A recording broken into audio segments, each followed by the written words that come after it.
Las entidades demoníacas rara vez aparecen con alas de murciélago y llamas. A veces, su dominio es más sutil, más arraigado a elementos cotidianos. Esta historia me fue confiada por un sacerdote católico que prefirió permanecer en el anonimato durante un retiro espiritual. No fue un caso de posesión clásica, sino algo que él denominó una infestación ambiental especular, un fenómeno que desafió su formación y que tuvo como epicentro no una casa, sino el humilde apartamento de una joven mujer en una ciudad costera. La joven, llamada Sofía, contactó a la parroquia desesperada. No reportaba voces ni movimientos de objetos. Su problema era el agua. Específicamente, cualquier superficie reflectante de agua en su apartamento. Había mudado recientemente a un viejo edificio de los años 50 cerca del puerto. Desde el primer día, notó que los charcos que dejaba en el suelo del baño al salir de la ducha no se secaban de forma normal. Formaban patrones. Al principio, eran simples ondulaciones. Luego, comenzaron a mostrar contornos, como siluetas rudimentarias. Una mañana, encontró que un charco junto al inodoro había formado una imagen perfectamente clara, aunque distorsionada por la superficie, de un rostro con la boca abierta en un grito silencioso. La imagen persistió hasta que la limpió con pánico. Los grifos, aunque cerrados, goteaban con una frecuencia irregular que, al escucharse en el silencio de la noche, parecía formar un ritmo, un tap tap tap tap, pausa. Tap tap que le recordaba inconscientemente a un compás de vals lento y perverso. El agua del fregadero, al llenarlo para lavar los platos, a veces reflejaba no su cara, sino la de una mujer desconocida, pálida y con los ojos muy negros, que la observaba desde el fondo de la pila de acero. Al agitar el agua, la imagen se deshacía, pero la sensación de haber sido observada por algo que no estaba en la habitación permanecía. El sacerdote, el padre Mateo, acudió escéptico. Su primera inspección no reveló nada.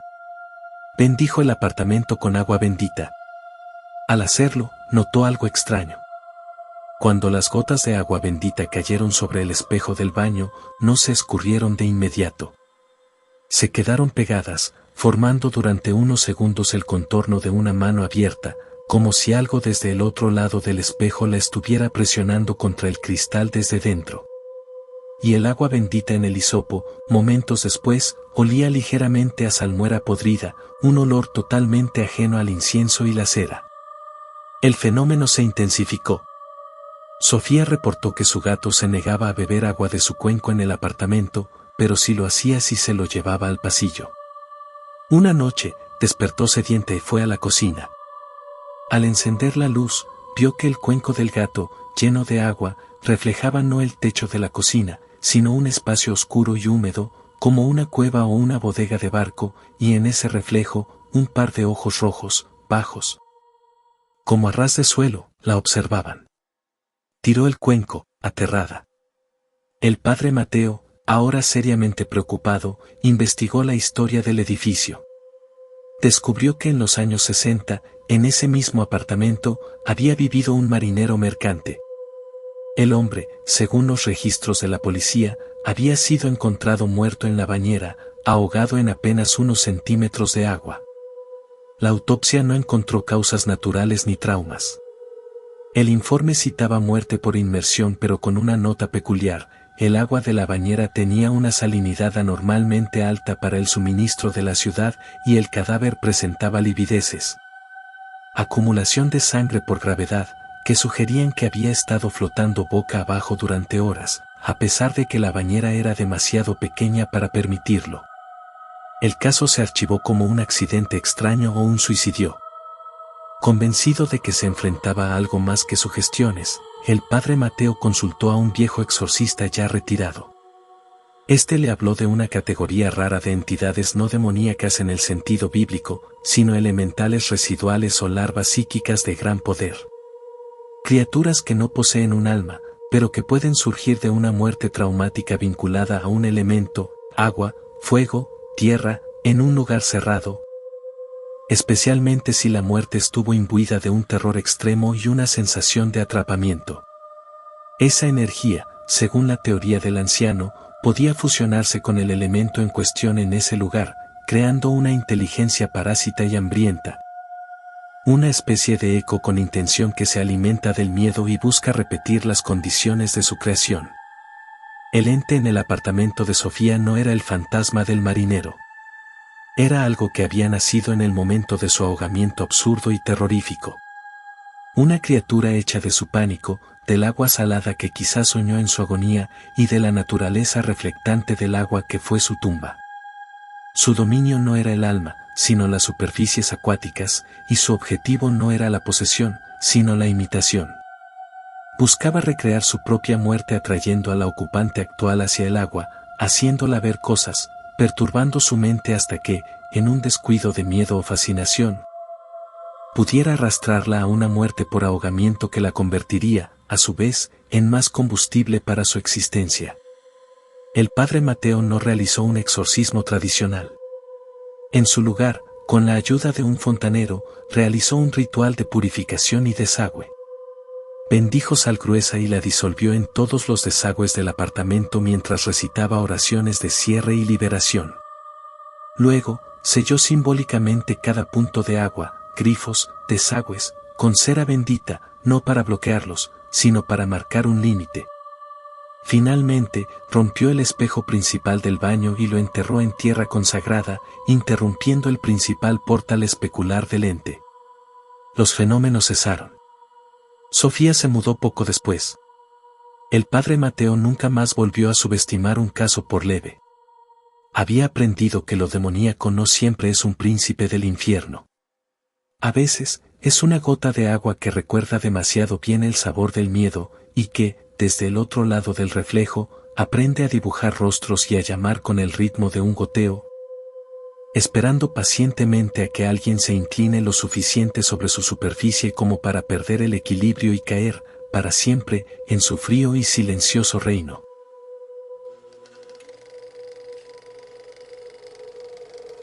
El demoníaco no siempre invade.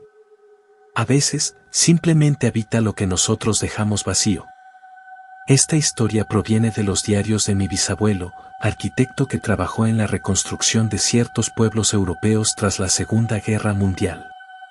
En una remota aldea de los Cárpatos, se topó no con una bestia folclórica, sino con una entidad que existía en los intersticios de la realidad física, una criatura para la cual las paredes, los muebles y los cuerpos no eran obstáculos, sino el medio. Mi bisabuelo, Alistair, fue enviado a supervisar la reparación de una iglesia y varias casas en un pueblo llamado Krivnia. La guerra había pasado por allí dejando más misterio que destrucción, muchas casas estaban intactas pero vacías, abandonadas en exceso. Los lugareños que quedaban, gente mayor en su mayoría, hablaban en susurros de el que se alimenta del hueco. No era el diablo.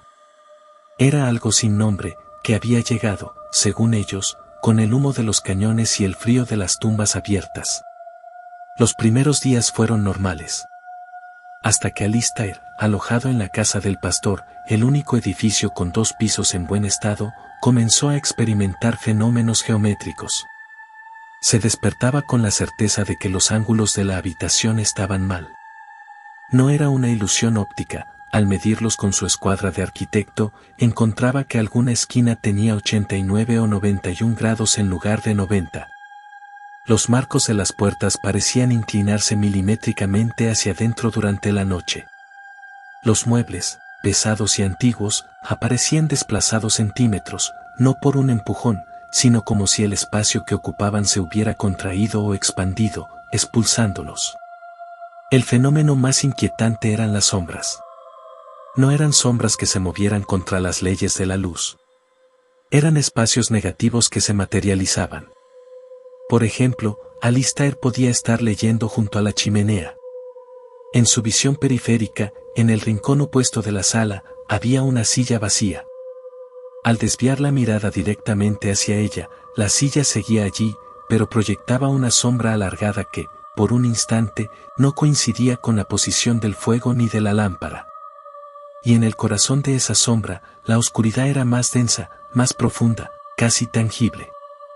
A veces, esa oscuridad tomaba la forma de una figura sentada, una silueta de pura ausencia de luz, que se disolvía al fijar la vista. El viejo pastor, un hombre llamado John, le confesó una noche, tras compartir un aguardiente fuerte: no es un demonio de carne. Es un demonio de geometría. De vacío. La guerra hizo muchos huecos. Huecos en la tierra con los bombardeos. Huecos en las familias. Huecos en la fe. Esa cosa viene de los huecos. No camina. Crece entre lo que no está lleno. Se alimenta del espacio desocupado, del silencio entre palabras, de la distancia entre dos personas que se amaron y ya no. Alistair, escéptico pero alarmado por la precisión de los fenómenos físicos, las medidas erróneas, comenzó a documentarlos. Descubrió un patrón: las anomalías eran más fuertes en lugares donde algo había sido removido, una alfombra, un cuadro, un hogar. La criatura parecía proliferar en la memoria espacial de la ausencia.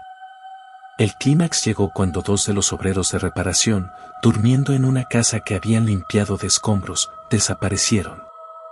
No hubo signos de lucha. Sus camas de campamento estaban intactas, pero las mantas estaban hundidas.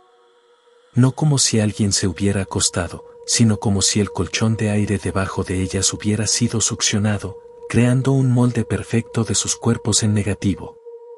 Y en el centro de cada hundimiento, la tela estaba fría y quebradiza, como congelada.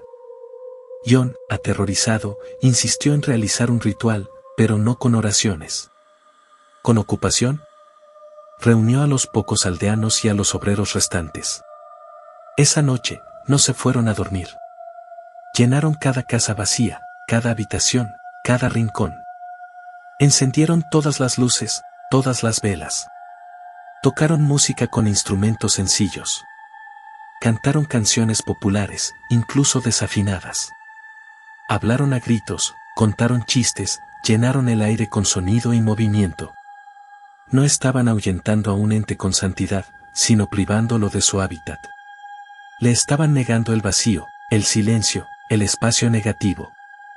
Alistair, desde la ventana de la casa del pastor, vio el efecto. En las calles, entre las casas iluminadas, las sombras parecían retorcerse, contraerse, como si estuvieran siendo comprimidas. El aire en los espacios abiertos, el vacío por excelencia, se volvió gélido y pesado. En el límite del pueblo, donde la oscuridad del bosque empezaba, creyó ver formas altas y delgadas, hechas de pura oscuridad y angulosidad imposible, retirándose, no con pasos, sino como si se deshicieran en la nada, disueltas por la luz y el sonido invasores. Los obreros desaparecidos no regresaron. Nunca se supo de ellos. Pero las anomalías geométricas cesaron. Los ángulos de las casas volvieron a ser de 90 grados. Las sombras se comportaron como sombras. Alistair anotó en su diario una teoría. La guerra había creado tal trauma colectivo, tal vacío emocional y físico, que había funcionado como una invocación involuntaria. No se había convocado a un demonio con nombre, sino que se había creado las condiciones para que una entidad no muerta, que se alimenta de la ausencia, el vacío y la no existencia, encontrara un caldo de cultivo perfecto. Era una criatura parasitaria de la geometría rota y de la esperanza perdida. No podía ser expulsada con exorcismos destinados a entidades con voluntad. Solo podía ser ahuyentada llenando hasta el borde el mundo de los vivos con vida, luz y ruido, negándole los huecos en los que existir. Mi bisabuelo nunca habló abiertamente de esto. Pero en sus planos arquitectónicos posteriores, siempre se aseguró de que no hubiera rincones muertos, de que los espacios fluyeran, de que la luz entrara por todas partes. No por estética. Por profilaxis. Porque sabía que en el universo existen no solo seres que habitan la materia, sino también aquellos que habitan su falta, y que estos últimos son los más difíciles de percibir y los más peligrosos de atraer. Porque no necesitan puertas ni ventanas para entrar. Solo necesitan un hueco, un silencio, un ángulo que no sea recto, y la tristeza suficiente para dejar que el vacío que llevamos dentro se expanda y los invite a cenar.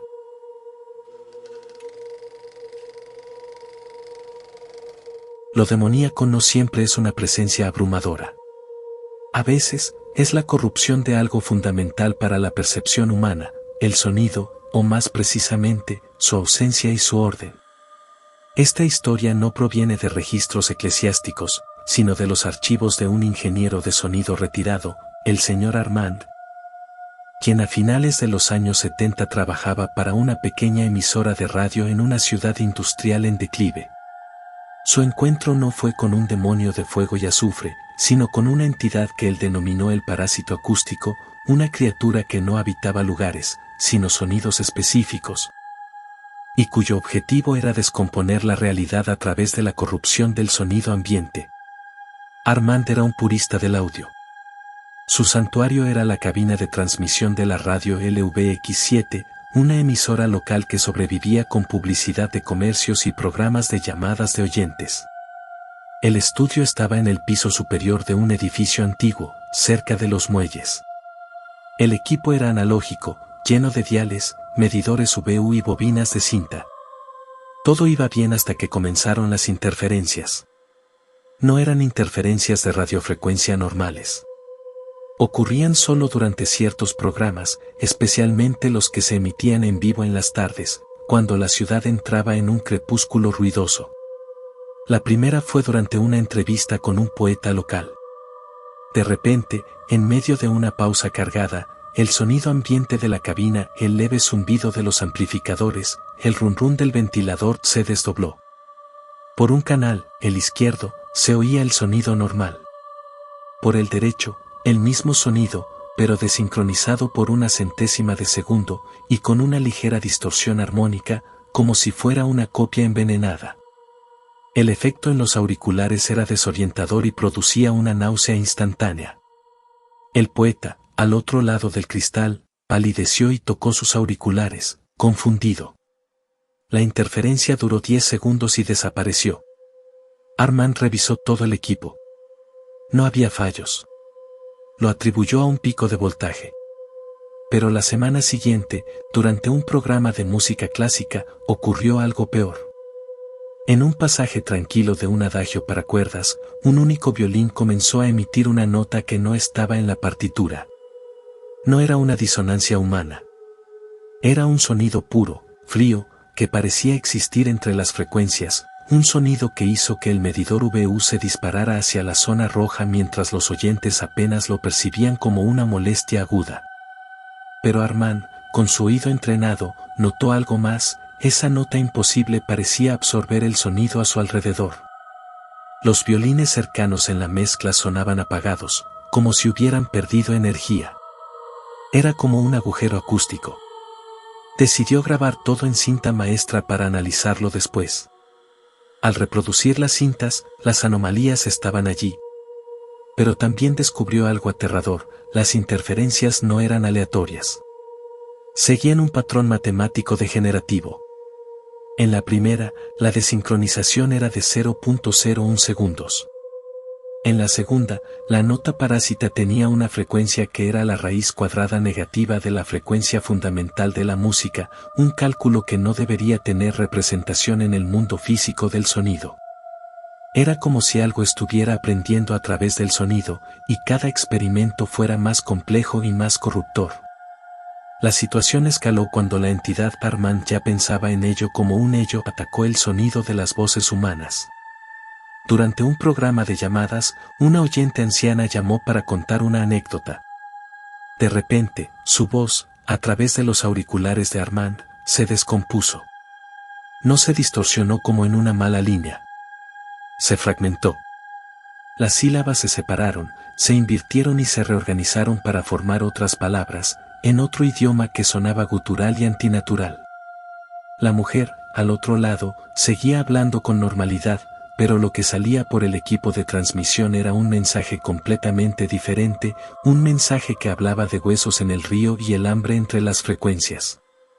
El medidor de audio mostraba dos pistas de voz superpuestas, la original y la corrupta, siendo esta última técnicamente imposible, ya que no había ninguna fuente para ella. Armand, aterrorizado pero fascinado, comenzó su propia investigación.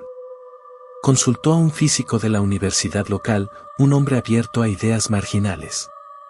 Le habló de la teoría de los fonones, cuantos de energía vibratoria en sólidos, y de especulaciones sobre si, en condiciones extremas de estrés emocional colectivo o en lugares con historia traumática, como los muelles, lugar de accidentes industriales y desapariciones, podrían generarse fonones aberrantes.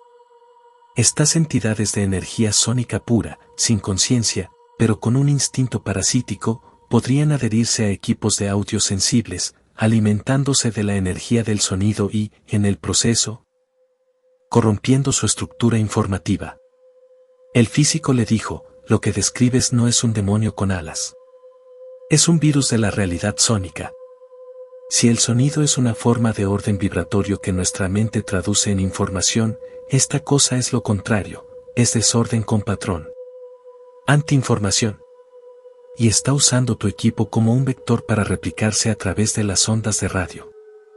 El horror final llegó una noche que Armand trabajó solo, editando cintas. La emisora estaba en silencio, solo el rum rum del equipo. De repente, todos los sonidos ambientales cesaron. No fue silencio.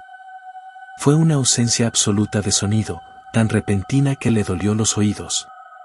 Y en ese vacío acústico, una voz surgió, no de los altavoces, sino del aire mismo en la cabina.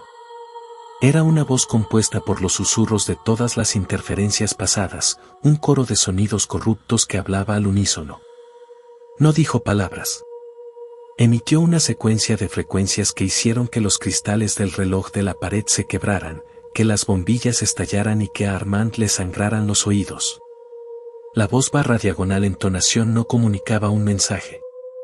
Era un algoritmo de descomposición, una fórmula sonora diseñada para desintegrar la coherencia material a nivel molecular, empezando por los sistemas más sensibles, el oído humano y el equipo de cristales de cuarzo. Armand, actuando por instinto puro, no rezó. Gritó. Gritó a pleno pulmón, una nota sostenida, caótica, llena de miedo y rabia humana. No fue un canto. Fue un estallido de ruido biológico, impuro, lleno de la irregularidad de la vida. Su grito rompió el perfecto vacío sonoro y la secuencia de frecuencias demoníacas. La entidad parásita, que se alimentaba y existía en el orden corrupto pero matemático del sonido, no podía procesar el caos puro e impredecible de un grito humano desesperado. La voz se quebró, se hizo estática y luego desapareció. Los sonidos ambientales regresaron de golpe, ensordecedores en contraste. Al día siguiente, Armand presentó su renuncia.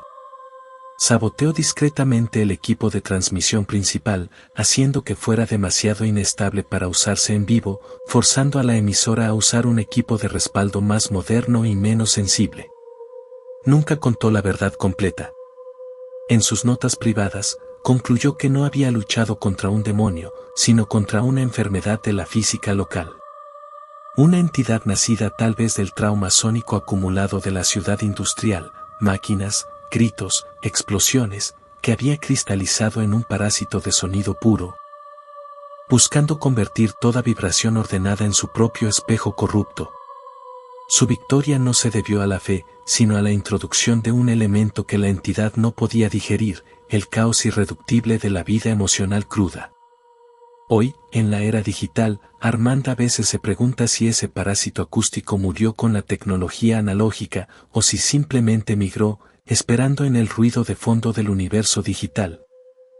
A que alguien vuelva a crear las condiciones perfectas, un equipo sensible, un lugar cargado de dolor y un silencio expectante, para que pueda una vez más empezar a descomponer la realidad, una frecuencia a la vez.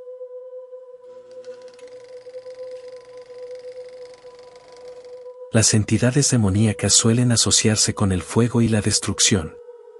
Pero existe una rama más antigua, más lenta y más horrorosa, vinculada no a la aniquilación, sino a una perversión grotesca de la vida misma. Esta historia fue recopilada por un antropólogo médico que trabajaba en una zona rural aislada de los Balcanes a principios del siglo XX. Y se topó con una práctica y una creencia que hablaban de un ente al que llamaban el encertador o el que cosecha lo que no se siembra. El doctor Alistair Finch viajaba documentando remedios tradicionales cuando llegó al pueblo de Brannidol. El lugar era pobre, sombrío, anclado en un valle donde la niebla rara vez se levantaba. Lo que primero llamó su atención fueron los jardines. Junto a cada casa humilde había un pequeño huerto. Pero estos huertos no cultivaban solo hortalizas. En cada uno, en un lugar prominente, crecía una planta extraña, a veces una enredadera leñosa, otras un arbusto nudoso, que parecía estar injertada o fusionada con objetos domésticos. El mango de una tetera de hierro sobresalía de un tronco, un trozo de tela de un vestido viejo parecía brotar de la corteza como una hoja, un hueso de animal o algo parecido. Estaba incrustado en las raíces superficiales. Los aldeanos eran reticentes. Finch ganó lentamente la confianza de la curandera del pueblo, una mujer anciana llamada Baba Ilena. Una noche, tras compartir brandy casero, ella le contó la verdad. Esas plantas no eran decoración. Eran amortiguadores. Trampas. Y eran para el encertador. Según la leyenda, el encertador no era un demonio del infierno cristiano. Era más viejo, un espíritu de la tierra misma que se había corrompido. No tomaba almas. Tomaba cuerpos o partes de ellos y los integraba al ciclo de la vida de la manera más profana posible. Su manifestación era rara, pero cuando ocurría generalmente tras una muerte violenta no resuelta, un suicidio en el bosque o una gran injusticia que envenenaba la tierra, el ente comenzaba su trabajo. No atacaba a la gente directamente. Alteraba la biología local. Los primeros signos eran las cosechas equivocadas. Una familia cavaba para plantar patatas y encontraba, enredados en las raíces de un árbol viejo, mechones de pelo humano que seguían creciendo. Un manantial empezaba a brotar agua espesa y lechosa que olía a sudor y a sangre menstrual. Los animales daban a luz crías con malformaciones que parecían recordar rasgos humanos perdidos. Un cordero con una mano rudimentaria en lugar de una pata, un gato con un ojo de color de iris humano. Pero el verdadero horror y la razón de los jardines era el proceso de injerto. El encertador, según Baba Ilena, tenía el poder de fusionar materia orgánica en descomposición, humana, animal, vegetal, con plantas vivas, creando quimeras abominables. Un perro desaparecido podía ser encontrado semanas después, con su lomo fusionado a la corteza de un sauce, sus pulmones reemplazados por una esponjosa masa de musgo que se hinchaba y contraía con el viento. Todavía vivo y consciente en su tortura vegetal. Una joven que había desaparecido en el bosque fue hallada meses más tarde, su torso emergiendo del suelo como el brote de una planta gigante, su piel convertida en una corteza rugosa, sus ojos como bayas secas.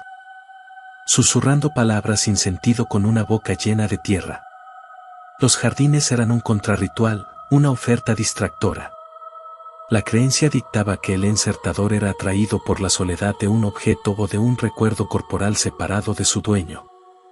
Así, los aldeanos tomaban un objeto personal muy querido de un difunto, un hueso de un animal doméstico, una prenda íntima, y lo injertaban ritualmente en una planta fuerte y de crecimiento rápido.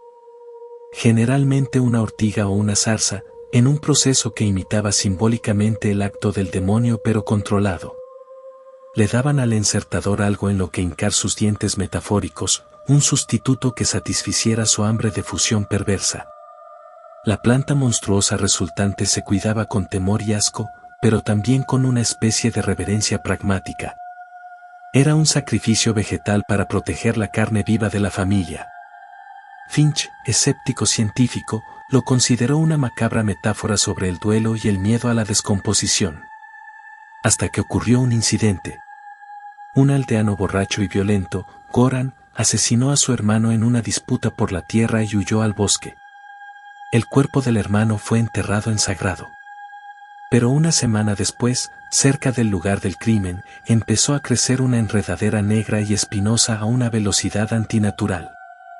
En cuestión de días, trepó por el costado de la casa de Goran, que ahora estaba vacía. Y en sus tallos, como frutas grotescas, brotaron dedos. Eran pequeños, deformes, de un gris pétreo, pero inconfundiblemente dedos humanos, que se retorcían lentamente al sol. El pánico se apoderó del pueblo. Baba Ilena dijo que el encertador no estaba satisfecho con el objeto del jardín de la familia, un viejo cuchillo del difunto. Quería al asesino. Quería completar el ciclo fusionando al criminal con su crimen, literalmente. Organizaron una cacería para encontrar a Goran, no para llevarlo a la justicia humana, sino para ofrecérselo en un ritual de contención antes de que el demonio lo tomara y desatara algo peor. Finch, atónito, los acompañó. Encontraron a Goran escondido en una cueva, demacrado y loco de remordimiento y miedo. Lo llevaron a la fuerza a un claro sagrado antiguo, un círculo de piedras musgosas. Allí, Baba Ilena no realizó un exorcismo. Realizó un pacto de demarcación. Con cuchillos de obsidiana, los hombres cavaron un hoyo poco profundo en el centro del círculo y enterraron a Goran vivo hasta el cuello. Luego, plantaron a su alrededor semillas de una planta parásita muy agresiva y vertieron sobre la tierra una mezcla de sangre de cerdo, sal y cenizas de las plantas de los jardines protectores. La idea no era matarlo, sino marcar su cuerpo como un territorio ya ocupado por un ritual, para que el encertador, que opera siguiendo reglas simbólicas arcaicas, lo viera como un fruto ya podrido o un terreno reclamado por otra fuerza. Goran permaneció enterrado así durante 3 días y 3 noches, alimentado con gachas a través de un embudo. Al tercer día, la enredadera negra de su casa se secó y los dedos falsos se cayeron, convertidos en polvo. Goran fue desenterrado, medio loco pero vivo. Fue expulsado del valle para siempre, convirtiéndose en un paria errante, pero la marca del ritual, cicatrices de las raíces parásitas que habían crecido contra su piel, lo acompañaría siempre, supuestamente protegiéndolo de una fusión peor. Finch dejó Brandywine poco después, con sus notas llenas de datos que nunca publicaría en una revista científica respetable. En su conclusión privada, especuló que el encertador podía ser una manifestación de un instinto ecológico pervertido. En un lugar donde la vida, la muerte y la descomposición son observadas tan de cerca, la psique colectiva podría haber generado una entidad arquetípica que representa el miedo supremo, no a la muerte, sino a la pérdida de la identidad corporal en el ciclo de la vida, a ser convertido en un eslabón monstruoso y consciente de la cadena alimenticia. Los rituales no combatían a un demonio, sino que negociaban con este pánico profundo, usando su propio lenguaje simbólico de fusión y crecimiento para establecer límites.